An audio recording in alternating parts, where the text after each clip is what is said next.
Sometimes they miss class in the morning and in the afternoon. That person, they might tell you they're voting, but they might not have voted yet. So you've got to help them. Make sure that they turn out, because this election requires every single one of us to do our part. It's that important. It is that important. You heard our president talk about the stakes in this election. You heard John Shapiro and John Fetterman talk about the stakes in this election. A fair economy that gives working people a fair shot. That's on the ballot. Fundamental rights are on the ballot. Truth and facts and logic and reason and basic decency are on the ballot. Democracy itself is on the ballot. The stakes are high.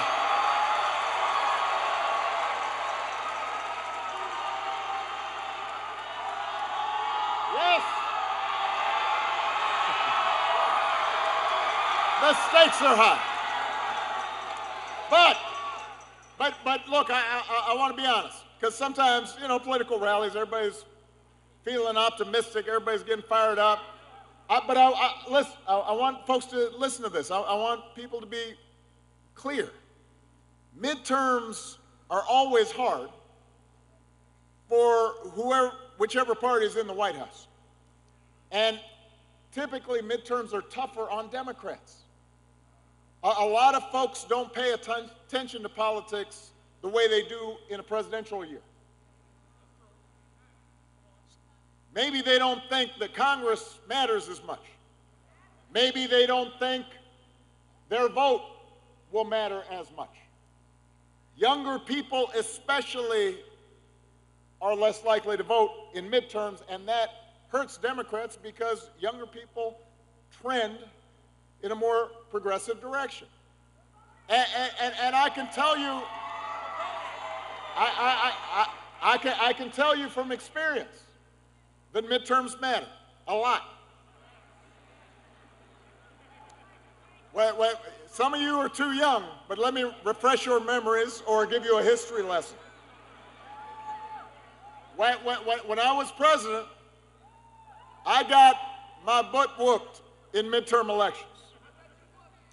I was elected in the midst of a financial crisis, and we did the right things to get the economy back on track, but it was slow, and people were frustrated. And just like they are right now, after we're coming out of a crisis. Sometimes it takes a while for things to settle down, but people are experiencing things right now, immediately, right? And so we lost in 2010, we lost the House. And then in 2014, even though now the economy was improving, we saw the lowest voting rate recorded in modern history, maybe, in recent memory, and we lost the Senate. And because we did, progress on big, important issues, from immigration to gun safety to climate change, either got a lot harder or in some cases just ground to a halt. There you go. Now, I'm not big on looking backwards, but sometimes I can't help imagine what it would have been like if enough people had turned out to vote in those elections. And imagine if we had maintained control of the House and we had maintained control of the Senate. Imagine if we had been able to fix our broken immigration system back in 2011. Imagine if we had been able to pass meaningful gun safety legislation back then to prevent more deaths. Imagine if we'd been able to reduce our emissions even further than we did. We'd be further along in avoiding the worst impacts of climate change. If we had kept the Senate in 2014, we'd have a very different Supreme Court making decisions about our most basic rights.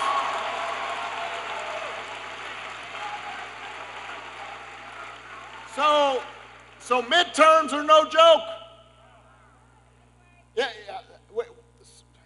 Sometimes we get so focused on the presidency. But I am here to tell you that our democracy works as a team sport. A president can't do stuff alone. That's not how our system is set up. So what happens in the House, what happens in the Senate is vitally critical. And the good news is you have an outstanding president right now in the White House. So you don't have to just imagine what might happen. He's doing stuff right now, solving problems right now with a Democratic Congress, and he can continue it if you vote. Think about what Joe Biden has already got accomplished. Despite a historic pandemic, he not only repaired the economy and kept unemployment low, which, by the way, you should not take for granted.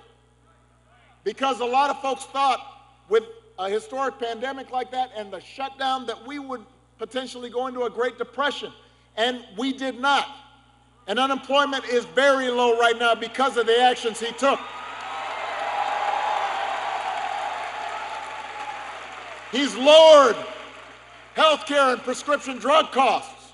He passed an infrastructure bill that will put more folks here in Pennsylvania and around the country to work and make our economy stronger. He's made the biggest investment in clean energy in history.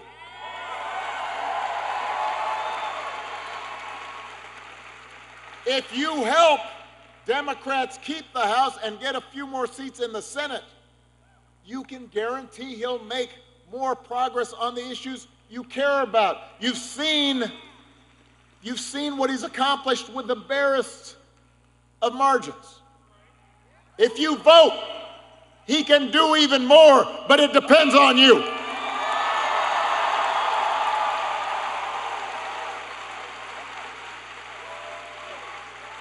It depends on you. Now, Republicans know this. And that's why they're doing everything they can to prevent you from voting. This is one of the only major parties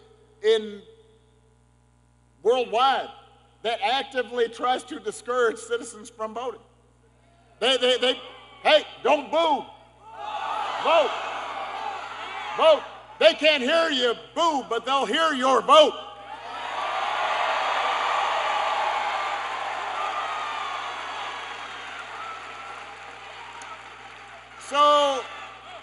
So they pass laws to make it harder to vote.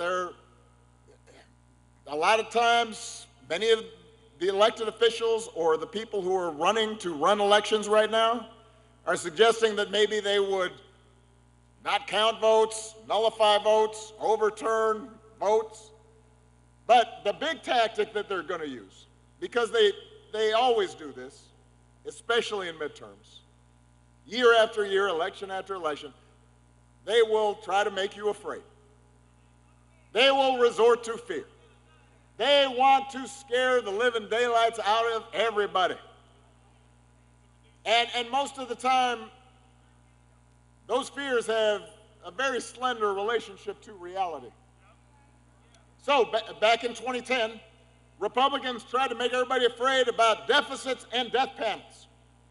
Oh, deficits are going to ruin the country. It turns out the deficits didn't explode. We actually brought them down. And by the way, as soon as they got a Republican in office, they didn't suddenly care about deficits and pass big tax cuts for the wealthy. Weren't paid for. Thank you. Man, we've got some outstanding historians here. That's good. Because you were only 8 when all this happened. So I'm impressed you knew this.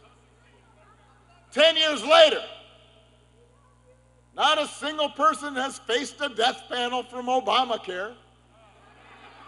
On the other hand, 35 million people now have health coverage thanks to the Affordable Care Act, and Joe Biden just made it that much cheaper to sign up. So that was their tactic in 2010. 2014, same playbook. Try to make you afraid of everything. You had Ebola and ISIS and immigrants, and they were all coming to your neighborhood. It turned out there were no ISIS fighters pouring across the border. By the fall, the number of migrants, they were mostly unaccompanied children, had dropped considerably. And then it turned out that we knew how to prevent Ebola from reaching our shores because, you know what? We believed in science. It was very helpful in dealing with this disease. But, you know what? People got afraid. People got afraid. It was visceral, and so they either didn't turn out in the right places. We lost the Senate. You know what happened because of that. So midterm elections matter. Republicans understand this. I understand it, I promise you. And Joe Biden understands it. And if you keep that in mind, if you ignore the fear-mongering, if you ignore the cynicism, if you vote, then we will keep this country moving forward. But you've got to do it. You have to do it. The only way to make this economy fair, the only way to make our democracy stronger is if we fight for it. You can't take it for granted. And that starts with electing people who know you, who see you, who care about you, who can walk in your shoes and see through your eyes and know what it's like to struggle, know what it's like to get sick, know what it's like to have to pay off student loans, know what it's like when things aren't just handed to you, but you got to work for them. That's what you did 2 years ago when you sent Joe Biden to the White House. He knows you. He's been there. He's fighting for you every day, doing everything he can to put more money in your pocket, to make streets safer, to bring more good-paying jobs here to Pennsylvania. You know, I can tell you that the presidency does not change who you are. You can tell by my successor, it didn't change him. It reveals who you are. It reveals who you are under the stress and strain of the presidency. And the decency, the empathy, the belief that everybody counts, that we have seen on display from Joe Biden these past 2 years, that's who he is. And that's why you need to vote for more leaders like him. That's why you have to vote for Josh Shapiro. That's why you have to vote for John Fetterman. They've shown you who they are.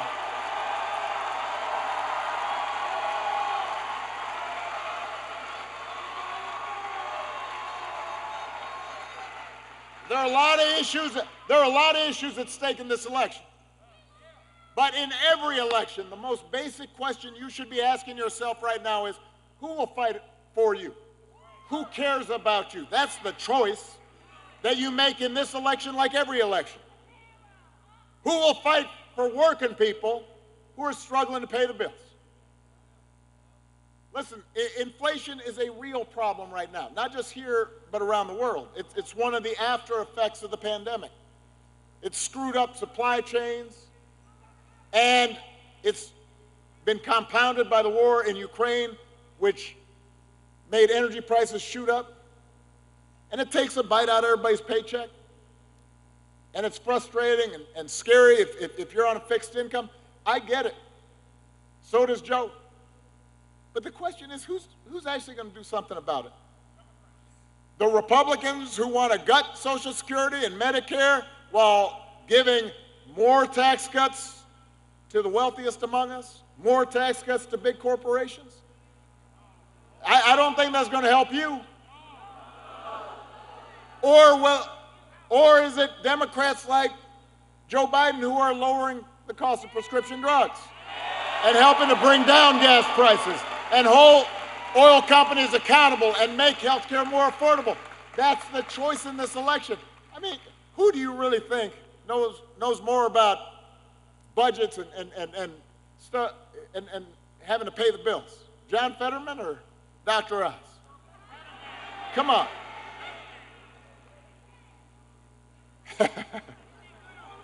Who will fight to keep your family safe?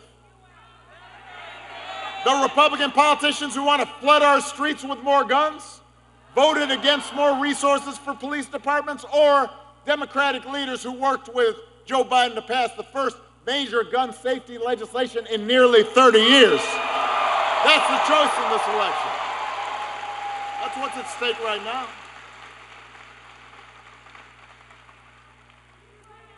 Who will fight for your freedoms?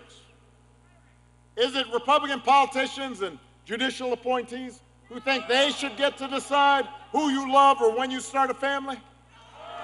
Or is it Democratic leaders who believe the most intimate personal decisions that we can make belong to every individual American, not mostly male politicians in Washington? That's the choice in this election. That's what you have to decide. And who is going to actually make democracy work for you? Republicans, they've already promised. They've said it. I'm not making this up. They've said it. You can look it up. They've said their top priority, they're going to spend the next 2 years investigating their political opponents. Now, I don't know how that's going to help you. Some of them said we're going to impeach Biden.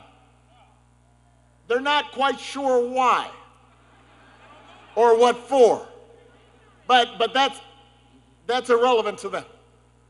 Think about that. How is that going to help you, your family? Young people launch a career, start a family, get a mortgage. So that's one option. The other option is President Biden and Democratic leaders who've worked together and sometimes even gotten Republicans against their best instincts, I guess, to work with them to create new jobs and lower costs and fight climate change. That's the choice in this election. Between politicians who seem willing to do anything and say anything to get power and those who share your values and want to make your lives better. You just heard from Josh Shapiro. You know what Josh is focused on. He was one of the first people ever to endorse my campaign for president. For some reason, he looks the same and I look a lot older. I don't know why. But he had my back. He had my back. If you elect him your next governor, he will have your back every single day. Growing the economy, cutting taxes for working people, not folks who don't need it, fully funding our schools, supporting our teachers. That's who Josh is. Now, Josh's opponent, oy vey. He's willing to take the most extreme positions on pretty much everything. I mean, you name it. Global warming, he says it's fake science. Doesn't matter what the thermometers say. Should gay people be allowed to get married or adopt children? Nope. He doesn't think so. He does think it's okay to dress up in a Confederate uniform for a staff photo at the college where he used to teach. And, hey, it wasn't even Halloween. It was like Casual Friday or something. Listen, Pennsylvania, let's remember what century it is.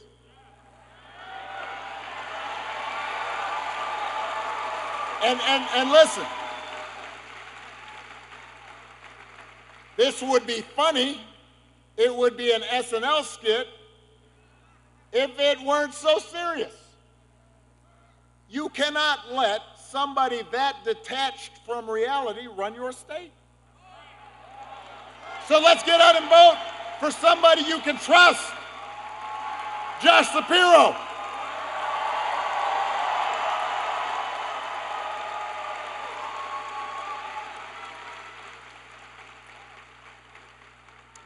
You need to vote for John Fetterman.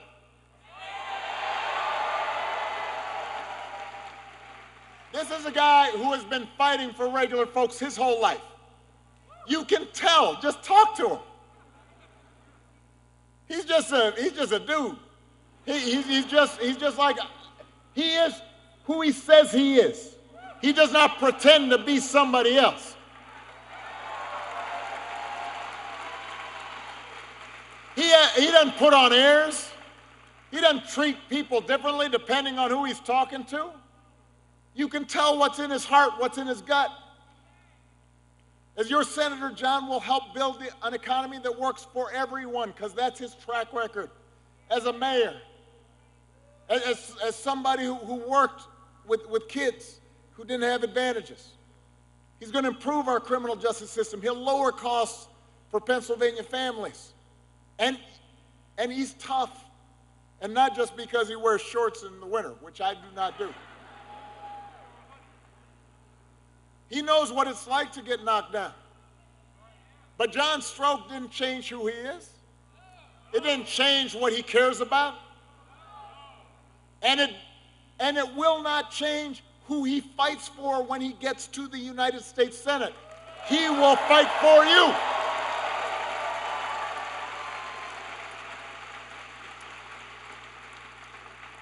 The only person John's opponent's fighting for is himself, and maybe Donald Trump. What did I say about booing? Do not boo. Vote. No booing, just voting. Look, let's face it, it's easy to joke about Dr. Oz. I mean, some of these, remedies he's pushed on TV, the raspberry ketones and the lavender soap and the palm oil for dementia. But you know what? That matters, because if somebody who knows better, is willing to sell snake oil just to make money, then he's going to be willing to do anything and say anything to get elected, even if it's not good for you. And Pennsylvania, you deserve someone that's honest with you. You deserve somebody who cares about you. You deserve somebody who will tell you what they really think, what they really believe, that won't be looking to see what Donald Trump tells them they should be doing or thinking because it's expedient. Somebody who's going to work for you every day and fight for you. And by the way, somebody who's actually from Pennsylvania. You deserve somebody like John Fetterman.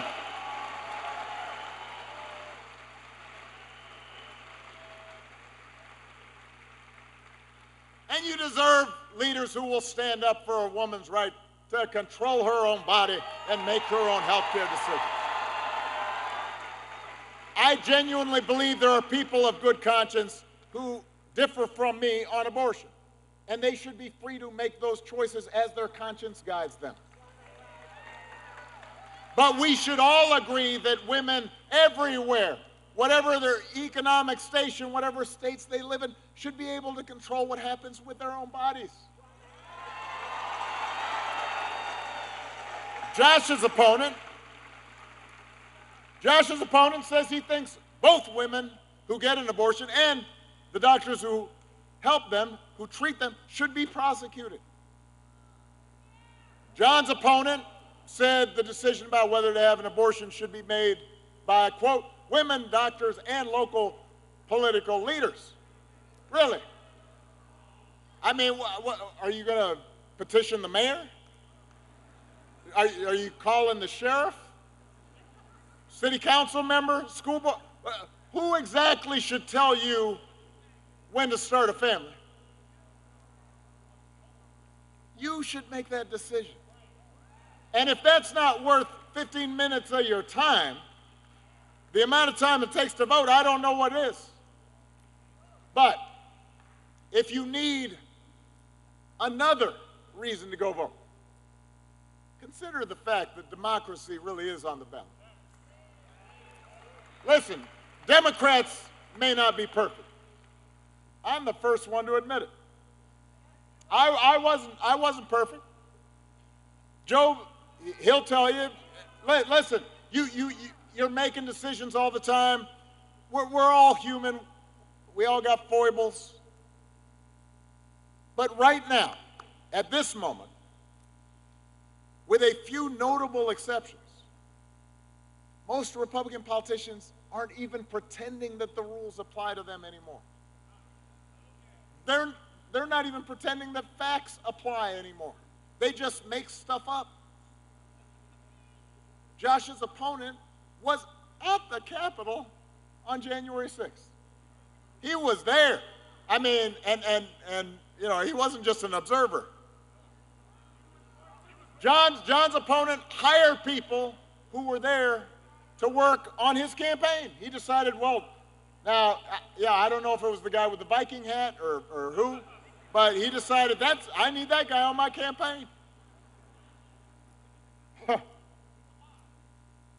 Both of them have, to this day, have refused to say that Joe Biden won the last election.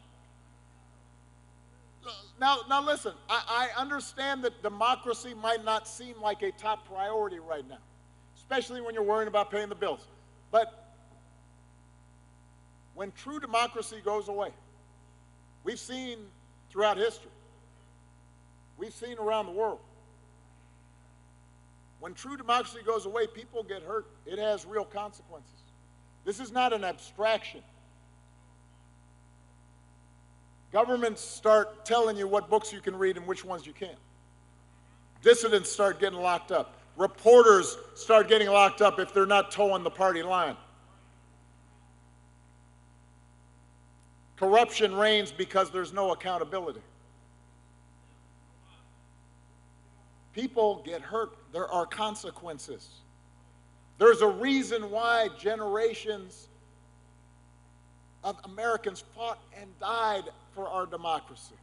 There's a reason why suffragists and union members and civil rights activists marched and struggled and in some cases gave their lives for this precious thing, this experiment in self-governance.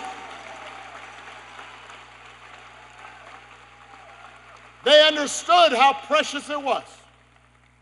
They fought to broaden and expand who would be included in we the people.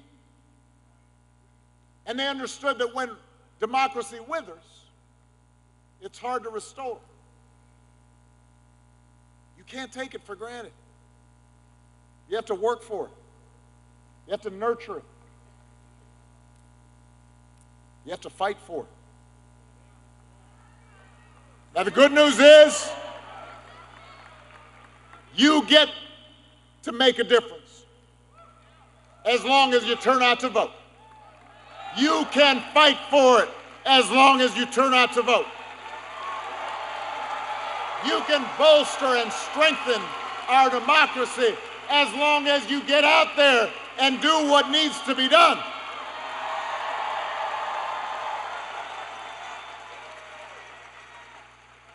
You know, we joke in my household that Michelle, you know, she's got a dazzling smile. Yeah.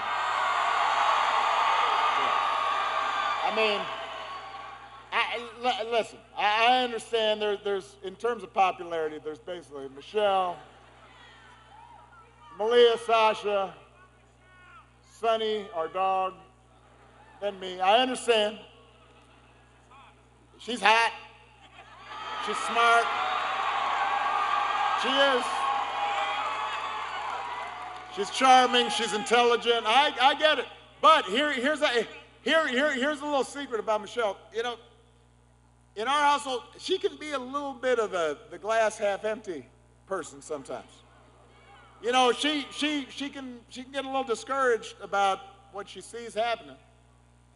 And you know, I'm the hope and change guy. So I'm usually a little more optimistic. And so if she's been watching the news or reading the papers and some crazy stuff is taking place, which is basically every 10 minutes, you know, she can get a little down, and I'll say, hey, honey, everything's going to be okay. And I believe that. I believe things will be okay. But I also know that things won't be okay on their own. They'll be okay if we make the effort. It'll be okay if we work for it, not just on election day, but every day in between.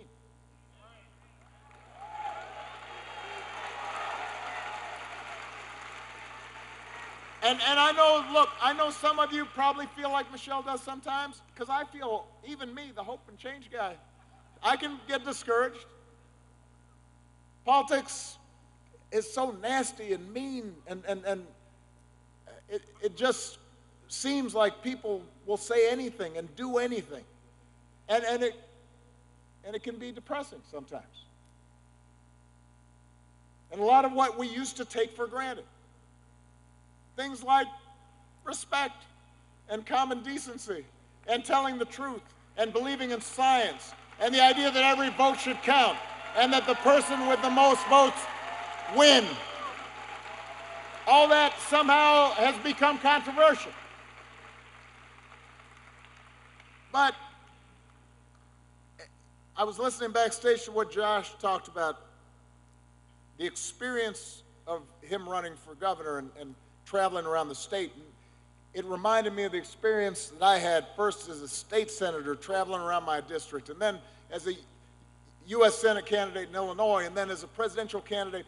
It's such a privilege to be able to meet people from every walk of life, folks who look different and live in different places. And it would always remind me, and what we have to remind ourselves, is that there's this common thread. There's this thing that binds us together as Americans. A belief that no matter who we are, or where we come from, what we look like, who we love, what our last name is, how we worship, a belief that all of us matter. The kind of slash and burn politics that we're seeing right now, that doesn't have to be who we are. We can be better. And it has nothing to do, by the way, with political correctness or being too woke. It's about fundamental values that my grandparents from Kansas taught me. Values I grew up with, values you grew up with, values we try to teach our kids, values we learn in churches and mosques and synagogues and temples: honesty, fairness, opportunity, hard work, values that Josh Shapiro and John Fetterman stand for, values that Joe Biden stands for, values that were enshrined in our founding documents a few miles from here, a clarion call for freedom and equality that Philly's own Liberty Bell represents. That's what America stands for. That's who we are. So if you're anxious and frustrated right now, don't complain, don't mope, don't tune out. Get off your couch and do what? Put down your phones and do what? Vote for Josh Shapiro. Vote for John Fetterman. Vote for leaders who will fight for you and your families. Vote for folks who will fight for that big, inclusive, hopeful, forward-looking America that we believe in. Who will work with Joe Biden to build a country that is more fair and more just and more equal and more free. That's our task. Let's get to work. I love you, Philly. I love you, Pennsylvania. Bring me a higher love. Oh, bring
I'm out the feet.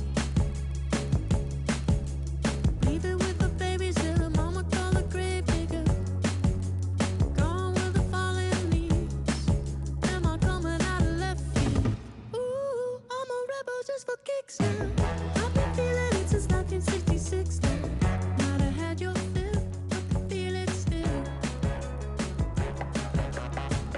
Ooh, I'm a rebel just for kicks now. Let me kick it like it's 1986 now. Might be over now, I feel it still. We could fight a war for peace. Give in to that easy living, goodbye to my hopes and dreams. Stop flipping for my enemies. We could wait until the walls come down.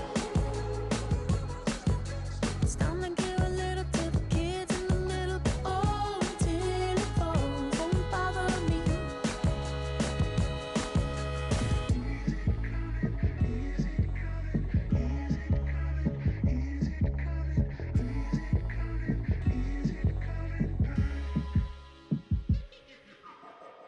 Ooh, I'm a rebel just for kicks. Yeah, your lovers and a bitch for my heart to eclipse now. Might be over now, but I feel it still. Ooh, I'm a rebel just for kicks now. I've been feeling it since 1966 now. Might be over now, but I feel it still. Ooh, I'm a rebel just for kicks now. Let me kick it like it's 1986 now. Might be over now, but I feel it still. Might have had your fill, but I feel it still.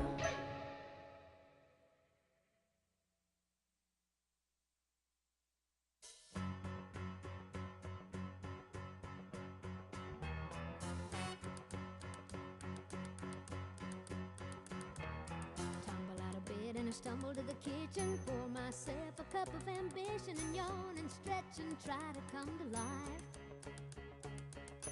Jump in the shower and the blood starts pumping. Out on the streets the traffic starts jumping with folks like me on the job from 9 to 5. Working 9 to 5.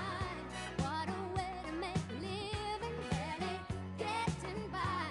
It's all taking and no giving. They just use your mind and they never give you credit. It's enough to drive you crazy if you let it. 9 to 5 for service and devotion. You would think that I would deserve a fair promotion. Want to move ahead, but the boss won't seem to let me. I swear sometimes that man is out to get me. They let you dream just to watch him shatter. You're just a step on the boss man's ladder, but you got dreams he'll never take away. In the same boat with a lot of your friends, waiting for the day your ship will come in and the tide's gonna turn and it's all gonna roll your way. Working 9 to 5, what a way to make a living. Barely getting by, it's all taking and no giving. They just use your mind and you never get the credit. It's enough to drive you crazy if you let it. 9 to 5, yeah, they got you where they want you. There's a better life, and you think about it, don't you? It's a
Okay, one there. I gotta get you the other one.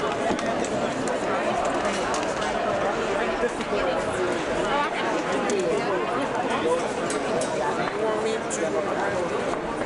See y'all later. Okay, be careful, dog. I want to text you guys right now. One of our, we have a couple of them.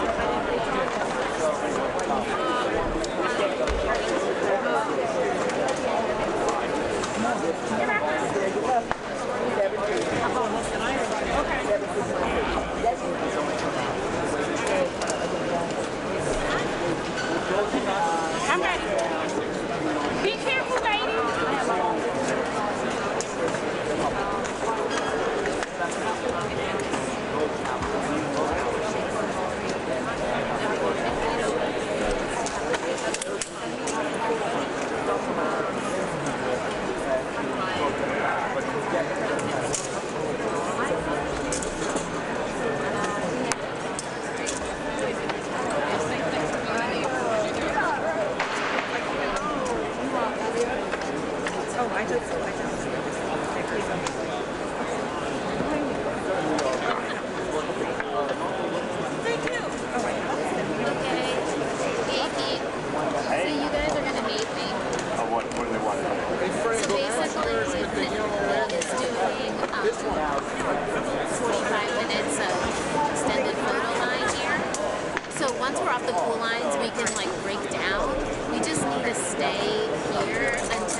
You can probably actually take the live view down. Yeah. We can't leave this building. I mean, we can like wait outside. As in his car and right when he's up on the Helicopter.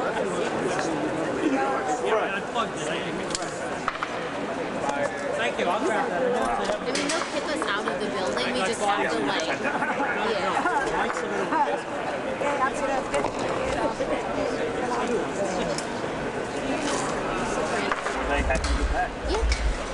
no problem.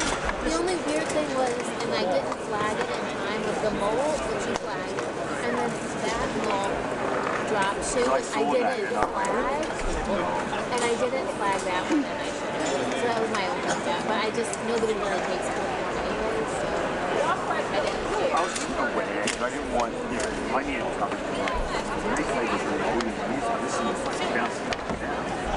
And that's what I got. I mean, I couldn't, like, the problem was I couldn't tell, because I was getting such bad signal that I couldn't tell. I mean, it wasn't, when I saw it, it wasn't horrible. So I couldn't go as quiet as I wanted to when they were walking around because of the music, but, you know. No, it wasn't as noticeable as I think it felt. Right. Well, that's good. So we are we have to basically hang around in this area until the president's wheels up, and then we can be united. He's supposed to be doing 45 minutes of photo lines. A 45-minute of photo lines in the building. So we have to be outside. We can't go outside anyway. Yeah, you can just. I mean, they're gonna kick us out eventually. So we can pull everything up, breathe, go out, Yeah, and then when they kick us out, So we we go can out. unplug all the boxes. No, pretty much stay up, I would. Just until he's wheeled up. Yeah. But if they're going to kick us out, we need to be able Well, to get let me out. ask. Like, oh, we could actually do that.